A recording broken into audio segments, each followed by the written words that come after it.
جو نماز کا تارک ہے وہ وادی ایمان سے نکل کر وادی کفر کی طرف سفر کر رہا ہے۔ ترمذی میں ہے، امام الانبیاء نے فرمایا ہمارے درمیان اور منافقین کے درمیان جو عہد ہے وہ نماز ہے، ہمارے اور ان کے درمیان جو عہد و پیمان وہ نماز ہے۔ فمن ترکها فقد کفر، جس نے اس نماز کو چھوڑ دیا اس نے کفر کیا، جس نے اس نماز کو ترک کر دیا، جس نے اس نماز کو چھوڑ دیا، وہ کرکٹ میچ کے لیے چھوڑے، وہ فٹ بال میچ کے لیے چھوڑے، وہ ہاکی میچ کے لیے چھوڑے، وہ فلم اور ڈرامے کے لیے چھوڑے، وہ گاہک اور دکانوں کے لیے چھوڑے، وہ کھانا کھانے کے لیے کہ یہی ظہر کا نماز ہے، نماز کا وقت ہے اور یہی کھانے کا وقت ہے، بقالہ بند کر کے مسجد کی طرف قدم نہیں اٹھاتا، اپنے کمرے میں کھانا کھا کر پھر آ جاتا ہے۔ اور کتنے ایسے بدنصیب ہیں واللہ میں نے اپنی آنکھوں سے دیکھے جو فجر کی نماز مسجد میں پڑھنے کے لیے حاضر نہیں ہوتے، لیکن نماز ہونے کے 15 منٹ کے بعد آ کر اپنی دکان کو ضرور کھول لیتے ہیں۔ یہ 15 منٹ کے لیے اللہ کے لیے قربانی نہیں دی جا سکتی۔ یہ وہ لوگ ہیں جو جانوروں سے گئے گزرے ہیں۔ میرا جملہ سخت ہے لیکن اللہ کی قسم حقیقت ہے۔ مثال دے کر سمجھاتا ہوں، ایک شخص نے کتا پالا ہوا ہو، یہ کتے کا خالق مالک نہیں ہے، رازق نہیں ہے، 2 وقت کی روٹی ڈالتا ہے اور روٹی بھی گھر کی بچے ہوئے ٹکڑے ڈالتا ہے، ہڈیاں ڈالتا ہے۔ اب وہ کتا بیٹھا ہوا ہو اپنے 5-10 کتوں کے درمیان، یہ اس کا 2 وقت کی روٹی ڈالنے والا اس کے پاس سے گزرے اور اس کا نام اس نے ٹومی رکھا ہوا، کہتا ہے ٹومی، اس کی آواز سنتے ہی کیا خیال ہے کتا اپنے باقی کتوں کو چھوڑ کر بھاگ آئے گا یا نہیں؟ مشورہ تو نہیں کرے گا ان سے، پوچھے گا تو نہیں جاؤں یا نہ جاؤں؟ وہ ساری محفل کو برخاست کرتا ہے، چھوڑتا ہے اور بھاگ کر اس کے پاؤں میں گر جاتا ہے، دم ہلاتا ہے، زبان سے اس کے جوتے چاٹتا ہے۔ اگر باقی کتے اس سے کہیں بے وقوف، ہم تیری برادری کے تھے، ہم تیری نسل کے تھے، ہم تیرے خاندان کے تھے، یہ تیرا باپ ہے، یہ چچا ہے، یہ ماموں ہے، یہ ماں ہے، یہ خالہ، ہمارے ساتھ بیٹھا گپے مار رہا، ہم 4 ٹانگوں والے، 2 ٹانگوں والا پاس سے گزرا، اس نے ٹومی کہا اور تو ہمیں چھوڑ کر بھاگ گیا، ہم سے اجازت بھی نہیں لی۔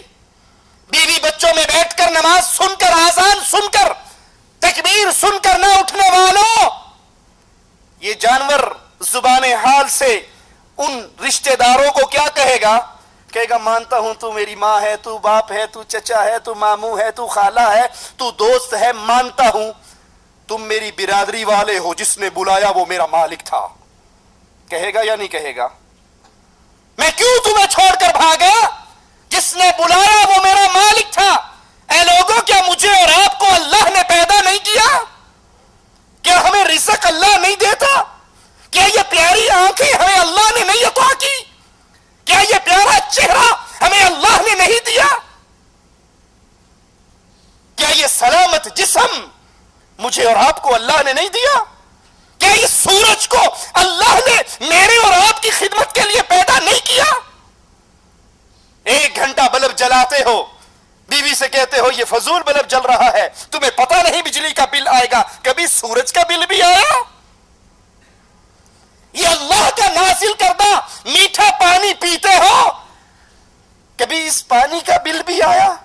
یہ ہوا بند ہو جائے تو ہماری زندگی ختم ہو جائے، کیا کبھی اس ہوا کا اللہ کی طرف سے بل آیا؟ یہ پوری کائنات اللہ نے آپ کے لیے پیدا کی ہے اور آپ کو اپنی عبادت کے لیے پیدا کیا ہے۔ وہ جانور 2 وقت کی روٹی ڈالنے والے کی آواز سن کر بھاگتا ہے، اس کے قدموں میں گرتا ہے، اور ہم دن میں 5 مرتبہ حی علی الصلاۃ، حی علی الفلاح، الصلاۃ خیر من النوم، یہ آوازیں سن رہے ہیں، ہمارے کانوں سے ٹکرا رہی ہیں، لیکن بہانے ہمیں بستروں سے اٹھنے نہیں دیتے، بہانے ہمیں دوستوں کی محفل کو ختم کرنے نہیں دیتے۔ یاد کر لیجئے اللہ کے رسول علیہ الصلوۃ والسلام منافقین اور مومنین کے درمیان جو عہد بیان کر رہے ہیں وہ نماز ہے، جس نے اس کو چھوڑ دیا اس نے کفر کیا۔ امام الانبیاء، امام اعظم محمد الرسول اللہ